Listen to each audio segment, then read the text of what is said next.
The first thing Elina noticed was the silence. Not the quiet of early morning or rural calm, but a stillness that watched, measured, and stayed just out of reach. The town square of Tisanid stood under a pale sun, its stones worn, its facades cracked like old hands.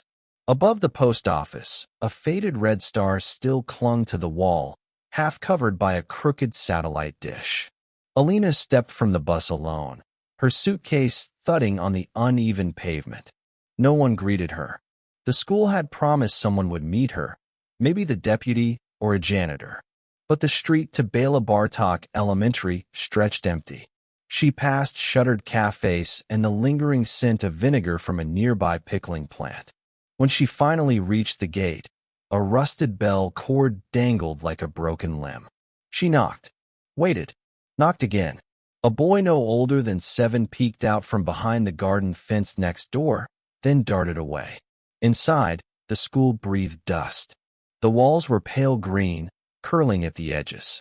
A row of student portraits stared blankly down the corridor, none with dark curls or copper-brown skin like hers. The principal's office bore a sign, closed for inventory. She found the staff room by sound, teacups clinking, the buzz of a radio. When she entered, the conversation stopped.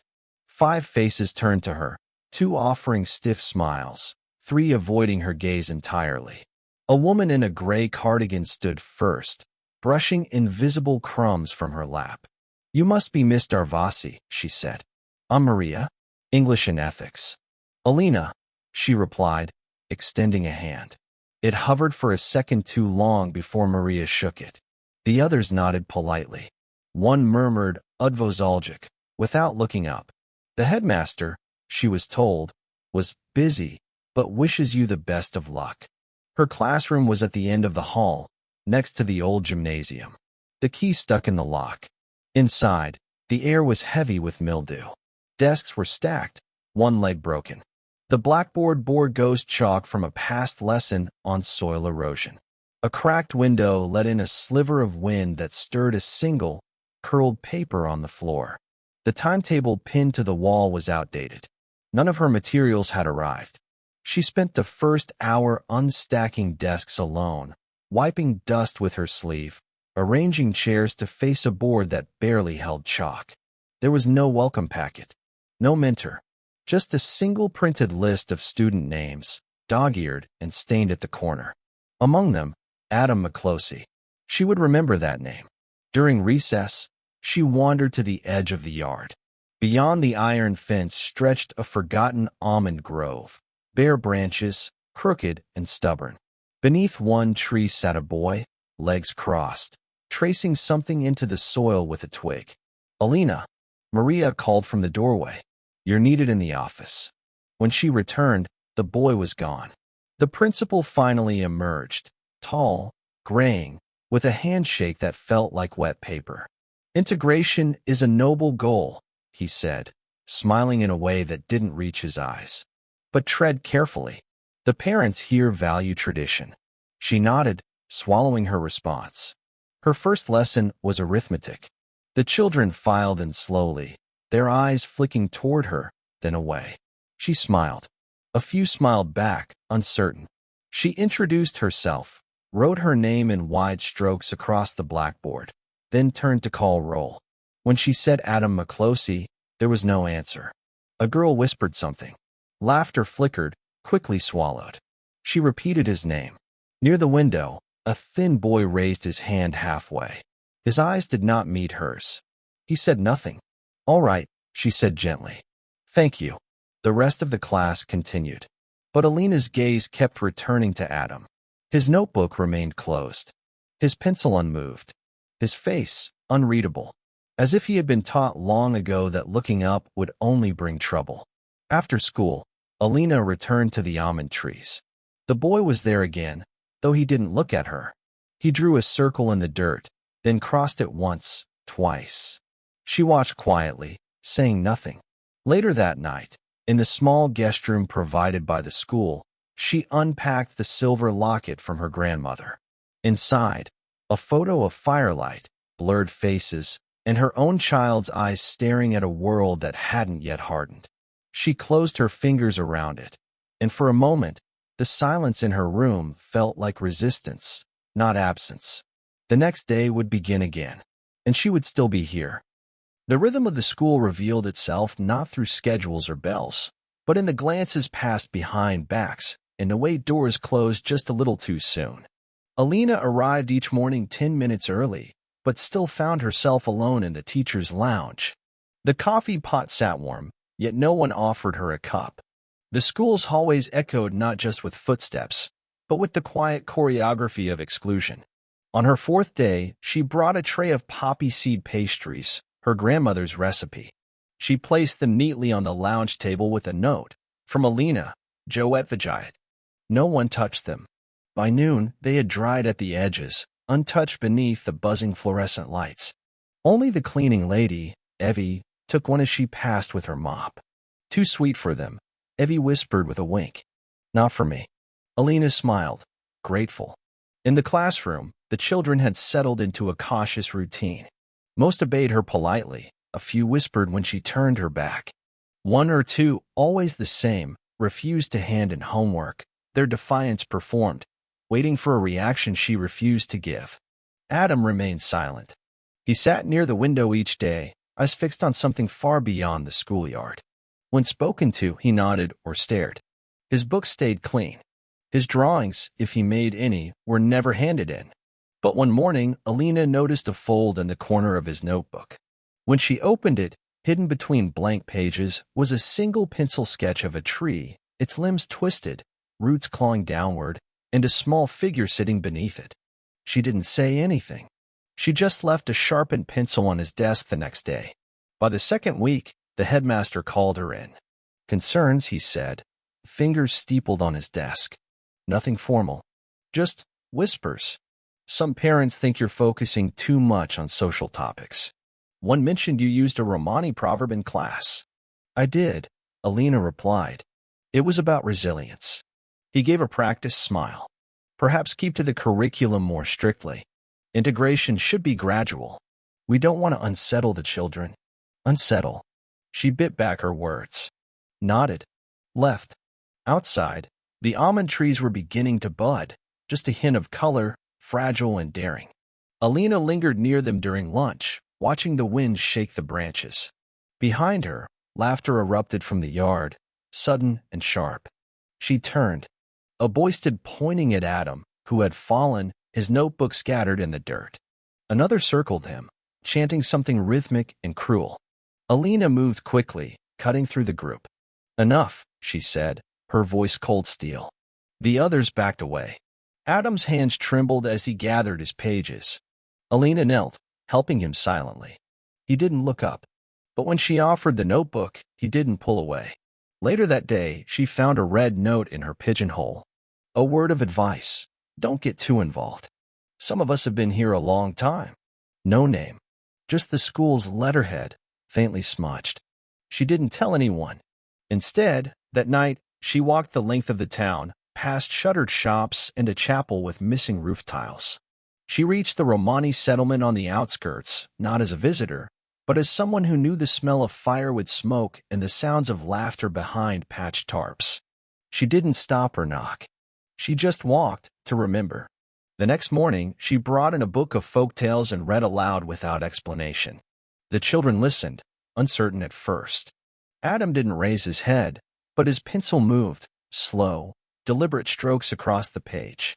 After class, Maria approached her in the hallway. "I admire your dedication," she said, "but a word of caution. These children, some of them go home to parents who don't share your views. If you're not careful, it's not just your job at risk. It's your place here." "My place?" Elina asked. Maria's face softened. "I mean, being allowed to stay at all." The warning was wrapped in concern, but the message was clear. Unspoken rules were rules all the same. That evening, Elina stood again beneath the almond trees. Adam was already there, tracing his circle into the earth. She said nothing, just watched. And for a moment, she thought he drew the tree not to remember, but to protect something. Something small, something sacred, and something still fighting to grow. Rain came in the third week, soft at first, then insistent, smearing the chalk off Elina's board before she could finish the sentence. The classroom smelled of damp wool and steamed windows, the air heavy with restlessness. Her voice struggled to rise above the drone of weather and the children's fraying focus. Adam was absent that day. She noticed it immediately, the way his absence seemed to shift the balance of the room. Less tension, but also less stillness. His silence had weight, and its removal left a peculiar void. She asked no questions. The others offered no explanations. That afternoon, when the rain paused, Elina took shelter under the almond trees. The earth was dark, the branches weeping. Beneath the largest trunk, she saw it, a small bundle wrapped in oilcloth. She knelt and unwrapped it gently. Inside were drawings, over a dozen, folded and bound with a string. Each was a variation of the same image: the tree, the boy, the circle. But they were changing. In the earliest ones, the boy sat alone, head bowed, the circle unbroken. Later, the branches arched inward, protective. In one, the circle had a crack. In the last, the boy looked up, not at the tree, but at something outside the frame. The next morning, Adam was back. He walked in soaked, no umbrella, coat too thin for the season. A bruise bloomed faintly beneath his eye, yellow fading to purple. No one else seemed to notice. Or maybe they'd learned not to. "Allure," she said softly, nodding toward his usual seat. He sat, opened his notebook, and resumed his quiet, intricate sketches. At break, two boys began to mock her accent when she spoke in Hungarian, stretching syllables, snorting behind cupped hands. Elina ignored them at first, then turned suddenly. "Would you do the same to your grandmother if she spoke differently?" They froze, startled. "Language carries memory," she added. "Be careful what you erase." After lunch, she found her classroom door ajar. On the board, someone had drawn a crude caravan and written "No gypsies in schools." The chalk scraped harshly beneath the words. She didn't clean it immediately. Instead, she sat at her desk and waited until the students arrived. Their eyes found the drawing instantly. Whispers passed. Unease settled. "Who did this?" she asked quietly. No one spoke. Elina stood, picked up the eraser, wiped the words slowly, deliberately, until only dust remained. Then she began the lesson as if nothing had happened. But Adam watched her differently that day, not with suspicion, nor even gratitude, but with a solemn sort of recognition, like two people watching the same storm from different windows. Later that week, Elina stayed late, sorting old art supplies in a forgotten cabinet. She planned to introduce sketching exercises, not graded, just free drawing. She believed in spaces that didn't ask children to explain themselves. As she closed the supply cupboard, she heard it. A sound. Soft. Fragile. Like breath shaping something it wasn't sure it had permission to become. She turned toward the window. Adam stood outside, alone beneath the blooming almond tree, his lips parted, and just audible beneath the wind, a whisper. Elina. Her name. Not a question, not a plea, just a word. As if testing whether it could live outside his head. She didn't move, didn't speak, just nodded. He turned and walked away, slow and steady. Inside her chest, something cracked and swelled. Not pride, not triumph, but connection. Costly, delicate, and real. That night, she took out the drawings he'd left, spread them across her bed, and began writing down what she saw. Not the images, but what they meant. Not analysis, not theory, just witness. If the system would not listen, she would record. If his voice trembled in the trees, she would echo it with her own. Spring broke over to Sanad in pale defiance. The almond trees bloomed early, spilling soft petals like unsent letters across the yard. Elina took to standing beneath them before class began, breathing in the sweetness that didn't belong in concrete, hoping it would last. Inside, pressure brewed. It began with a cultural presentation. Each class was assigned a country. Elina's was given Hungary, predictably.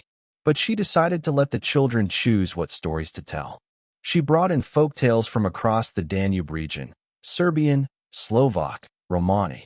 When Adam handed her a drawing of a fire circle and dancers with stars in their hair, she asked if he'd like it included. He nodded. The next day, two parents requested meetings. One arrived first thing, coat still dripping, voice hard with polite hostility. "Why are our children learning about thieves and fortune tellers?" she asked. "They're learning about people," Elina replied. "And not all stories are fairy tales." The woman left with tight lips and louder steps. Later, Maria pulled her aside. "You're pushing too fast," she warned. "People need time. And what if time keeps passing and nothing changes?" Maria looked away. "Then maybe that's how it's meant to be here." That night, someone scrawled "Kai Vele," keep her out, in marker across Elina's classroom door. She cleaned it herself before the students arrived, fingers red from scrubbing. She didn't tell the headmaster. She already knew what he'd say. Vandals, children, nothing to worry about.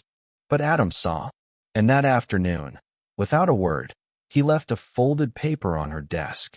It was his drawing, same dancers, same stars, but now with a tree behind them. Their arms were raised, defiant. At the top, in shy block letters, he had written, "We are still here." She tucked it into her notebook. The performance came on a Thursday, staged in the cafeteria with parents in plastic chairs and teachers whispering backstage. Elina's students performed with nervous joy, some reading legends, others miming old fables. When it came to Adam, he stepped forward, held up his drawing, and simply stood. No words, just silence. A few parents shifted uncomfortably. Then he raised a hand and touched his chest. A moment passed, and Elina, from the side, quietly clapped once. Adam looked toward her. Then the rest followed. It wasn't loud, nor warm, but it was something. Afterward, the headmaster approached. "That was unexpected," he said, tone neutral. "Let's keep future events aligned with approved materials, shall we?" Behind him, two mothers spoke in hushed tones, eyes flicking toward Elina. The next morning, a memo appeared in her box. All extracurricular content must be pre-approved by administration. Signed. Stamped. She expected anger. Instead, she felt clarity. They weren't afraid of stories. They were afraid of being seen. That weekend, she visited the settlement again. Not to walk this time, but to speak. She sat with an older woman who remembered when the trees were still wild and caravans passed freely. They drank bitter tea and shared names like secrets. Elina left with a story she would teach, not loudly, but deliberately. One about a girl who planted a tree where none should grow, and how even when the world burned, it bloomed anyway. On Monday, Adam was already in class, drawing circles again, and Elina, quietly, began drawing hers too. They arrived unannounced. Two officials from the regional education office, dressed in dark coats despite the warming air, appeared in the teacher's lounge just after the first bell. One held a clipboard, the other a camera bag. Neither smiled. "Standard observation," the taller one said. "We'll begin with Class 3B. Elina's class." The headmaster was all warmth and nerves. Of course. Please, she's doing interesting work. Very engaged." The inspector said nothing. Elina stood at the front of her classroom while her students sat stiffly, sensing the shift in atmosphere. The woman with the clipboard sat in the back, writing without pause. The man with the camera snapped photos of the seating chart, the board, the drawings on the wall, especially Adam's. Elina taught her lesson slowly, carefully. It was about community and maps, how places are shaped by people, not just borders. She asked the children to mark on a blank map where their grandparents were born. Adam pointed at the settlement near the woods. A few children giggled. Elina paused, then walked to his desk and knelt. "Thank you," she said aloud. The inspectors exchanged glances. After class, they asked to see her lesson plans. Her syllabus, a record of student progress. They noted an unusual focus on minority narratives, asked about non-standard teaching materials, wondered if parental consent had been obtained for all creative work. No child was named, Elina said, holding her calm. Only voices were heard. The next day, she received a written warning. Failure to adhere to state curriculum. Risk of disciplinary action. It came sealed in a school envelope and signed. That afternoon, she found her classroom rearranged. Desks pushed aside. Drawings torn down. Adams was missing. No explanation. No culprit. She walked the length of the corridor and said nothing. But that evening, under the almond trees, she found the drawing, crumpled but intact, stuffed into a drain pipe. She smoothed it carefully and slid it into her bag. As she turned to leave, she heard the crunch of gravel. Adam stood at the edge of the grove, staring at her. He didn't speak, but he lifted his hand, as if offering something invisible. Then he turned and disappeared down the path. That night, Elina couldn't sleep.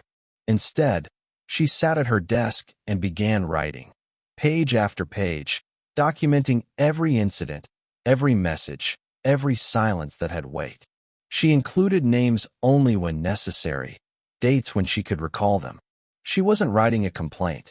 She was building a record of harm, of resistance, of witness. The next morning, she brought a new drawing to class. A map, not of Hungary, but of voices. Little figures drawn like notes on a scale, each singing something different. She pinned it to the board. The students stared. Even the ones who mocked her didn't speak. Adam, for the first time, raised his hand. She nodded. He walked to the board, picked up a pencil, and drew a small tree at the edge of the map. Beneath it, he wrote one word. ITT. Here. The rest of the class sat frozen. Elina turned toward the window. The almond trees swayed gently in the breeze. If this was inspection, let them see everything. Word spread, quietly but steadily. First through parents, then among staff. Elina's name now came with a weight, spoken in concern, in warning, sometimes in admiration. Fewer teachers greeted her in the hallway. The headmaster avoided eye contact altogether. Only the children remained unchanged, watchful, yes, but unburdened by adult calculations. Except Adam. He had begun to change. He now met her gaze without flinching. Sometimes lingered near her desk after class. Still silent, but no longer invisible. He brought her a stone one morning, smooth, warm from his pocket. No explanation. She kept it on her windowsill. Elina, too, was changing. Her lessons became sharper, less apologetic. She quoted poetry about borders and erased names, told stories of unnamed musicians and forgotten languages. She showed photos of caravans beside castles, of women with braids like ropes and eyes like dusk. And always, she wrote, late into the night. Notes, observations, thoughts that refused to leave her. She had begun shaping them into a document, not a manifesto, not a complaint, but a mirror. She planned to deliver it to the district board. Quietly, thoroughly. But first, she needed to understand Adam's silence. One afternoon, under the guise of a home visit, she followed the broken path to the McCloskey house, a small structure patched with tin, smoke curling weakly from its chimney. She knocked. A woman opened the door. Thin, eyes hollowed by more than fatigue. Elina Darvasi, she said. Adam's teacher. The woman stepped aside. Inside, the house was quiet. Sparse. The smell of boiled potatoes lingered. On the wall, a single photo, Adam as a toddler in a man's arms. The man's face had been scratched out. His father? Elina asked gently. The woman's hands tightened on a dish rack. Killed. 2 years ago. Police said accident. But he was Romani. It was not accident. It was warning. Elina nodded slowly. He hasn't spoken since, the woman added. Not one full sentence. Not even to me. They sat in silence. Before leaving, Elina placed the drawing Adam had made, now restored, on the table. He's speaking, she said softly. You just have to listen differently. That evening, she finalized her report. Then, she prepared her lesson. She would not name it activism. She would not call it protest. She would simply teach. Because teaching, in a place that demanded silence, was already an act of rebellion. The next morning, Adam met her at the gate. He walked beside her to the almond trees, looked up, and said, "Stay." Just that. One word. It was enough. The classroom was unusually quiet.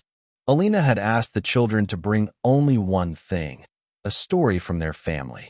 No books, no pencils, just words or silence, if that was all they had. They sat in a loose circle, Adam beside her. On the board, she had written a single sentence. "Where do we begin when no one remembers us?" She started first. "My grandmother once walked across 3 countries with only a pan, a child, and a prayer," she said. No one remembered her name at the border, but I do. Then she looked at the children. "Now you." Some hesitated. One spoke of a grandfather who built roofs with bare hands. Another whispered about a sister who danced until dawn even when there was no music. The room grew warmer with each voice. Then Adam stood. He walked slowly to the board. In his hand, a folded paper. He opened it, and in a voice more breath than sound, he read, "I saw a tree. It had no leaves, only memory, and it waited for me." Silence fell. No one moved. Elina stood beside him, placed her hand gently on his shoulder. Then someone clapped. One child, then another. Not loud, but real. The headmaster entered. "What's happening here?" he asked, eyes sweeping the room. "A lesson," Elina replied. "I wasn't informed of this format," he said. "It's in the curriculum," she said evenly. "Family history, oral tradition." He looked as though he wanted to argue. But Adam still stood there, drawing breath like a new language. The headmaster left without another word. Later that day, a woman stormed into the school. A mother, her heels sharp on the linoleum, her words sharper. "You're poisoning them," she spat, filling their heads with lies and gypsy nonsense. Elina didn't reply. The woman grabbed her child by the arm, pulling him from his desk. The boy looked back once before disappearing down the hall. That night, Elina walked the town in silence. She saw curtains move, heard doors bolt softly behind her. But she also saw someone leave bread near the school gate. And someone else had placed a drawing, Adam's poem, beneath a plastic sheet, pinned to the fence. By morning, the poem was gone. But someone had written, in careful print, "Thank you." She didn't know who, but it was enough to know the silence was cracking. The summons came folded and signed, slipped beneath her door. Meeting with the disciplinary committee.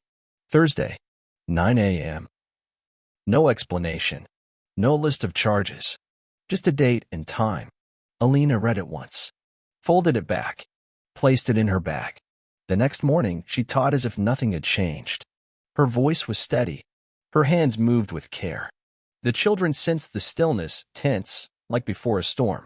After class, she walked the perimeter of the schoolyard. Under the almond trees, the petals had begun to fall. A soft snowfall of pink and white across the grass. There, beneath the largest tree, Adam waited. He didn't speak. He simply sat, back straight, eyes calm. She joined him. The wind carried voices from the school, indistinct, half-formed. But here, among the trees, there was peace. A space untouched, unclaimed. "I might not be here next week," she said quietly. Adam said nothing. She reached into her bag and handed him a small notebook. Inside were drawings, poems, scraps of stories he'd given her, and others she'd written herself. He held it gently, as if it might disappear. "If they ask you where your voice is," she said, "you can show them this." He nodded. Thursday came. The committee sat in room 12, 3 administrators, a clerk, and the headmaster seated slightly apart. No one met her eyes. "You've deviated from the approved curriculum," one began. "You've upset the parent community," said another. "There are concerns about your suitability for this environment." Elina waited. Then she placed the report she had written on the table, neatly bound, footnoted, titled simply, "Observed Patterns of Marginalization in Instruction and Discipline, Bela Bartok Elementary." She said nothing. Let the silence speak. The clerk flipped through it, expression unreadable. One of the committee members coughed. "We'll review and notify you." That evening, she walked through town. Some watched her. Others looked away. But a boy on a bicycle nodded. A woman at a window raised a hand. No answers, but fewer closed doors. At the school gate the next morning, she found a circle of students waiting. Not speaking, just there. Adam stood among them, notebook in hand. He walked to her, opened the cover, and pointed to the final page. It was a new drawing. The tree again, but now surrounded by children. Some seated, some standing, one holding a book. At the center, no longer alone, was a figure with her hair. She looked up at him and smiled.